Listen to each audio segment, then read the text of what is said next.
But John Henry Falk may have experienced the most profound effect. He was a graduate student when he interviewed the former slaves, including the two women you hear in this broadcast.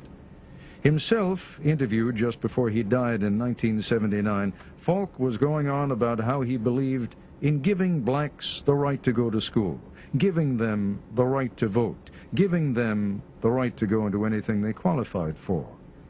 And then he said he experienced an epiphany. I was sitting out on a wagon tongue with this old black man, and was telling him what a different kind of white man I was. I remember him looking at me very sadly and kind of sweetly and condescending and said, "You know, you still got the disease, honey. I know you think you're cured, but you're not cured. You can't give me the right to be a human being. I'm born with that right. Now, you can keep me from having that. If you've got all the policemen and all the jobs on your side, you can deprive me of it. But you can't give it to me, because I was born with it just like you was." And my God, it had a profound effect on me. I was furious with him. But the more I reflected on it, the more profoundly it affected me. And I realized this was where it really was. Tell you the truth, when I think of it today, I don't know how I'm living. I remember that just as well. Look like to me, I can. Been slaves all our lives. My mother was a slave, my sister was a slave, father was a slave. They know nothing about reading right. All that I know, they teach you to mind your master and your missus. Mom and them didn't know where to go. You see, after she would go, just like he turned something out, you know. Didn't know where to go. They are haunting voices from the past, not actors reading a script or scholars reading a text, but the actual voices of men and women, Americans, who were born in slavery. My name is Fountain Hughes. I was born in Charlottesville, Virginia. My grandfather belonged to Thomas Jefferson. My grandfather was 115 years old when he died. And now I am 101 years old. Other people didn't have no beds when they were slaves. You all slept on the floor. Pallet here, pallet there. Just like a lot of wild people. We didn't know nothing. Didn't like to look at no book.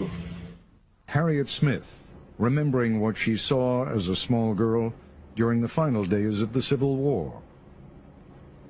We stood on that picket fence all day long, seeing them soldiers going back to San Antonio and different places.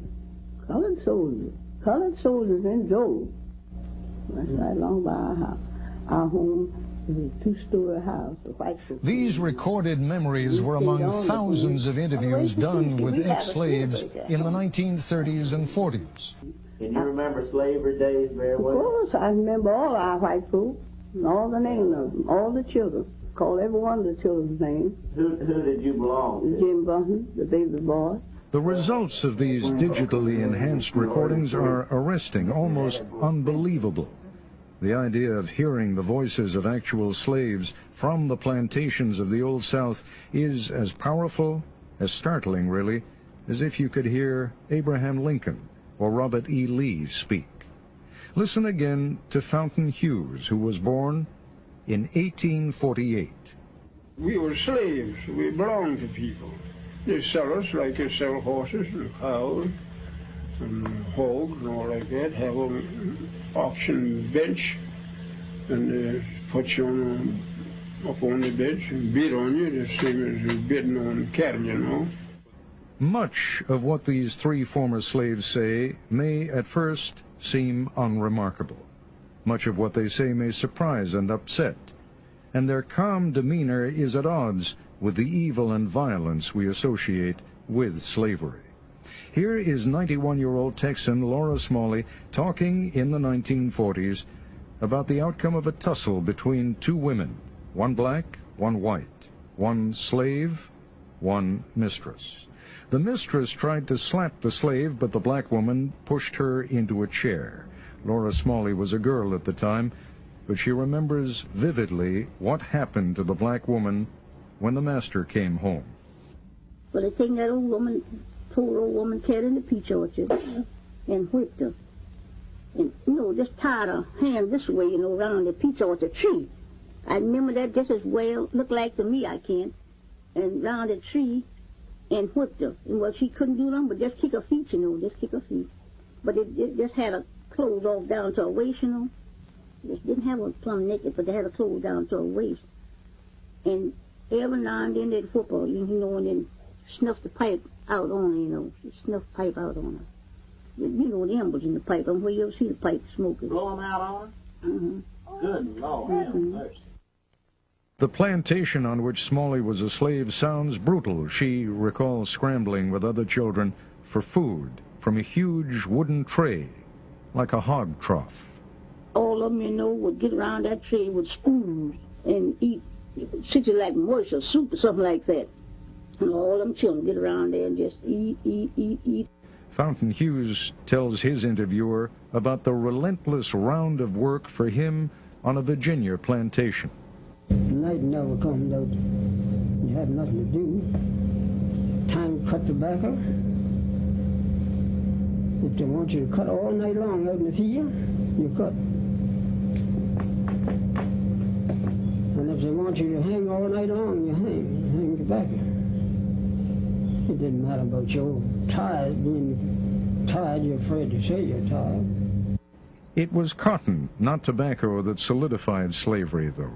The invention of the cotton gin at the end of the 18th century made its processing easy, but the crop still needed enormous amounts of unskilled labor.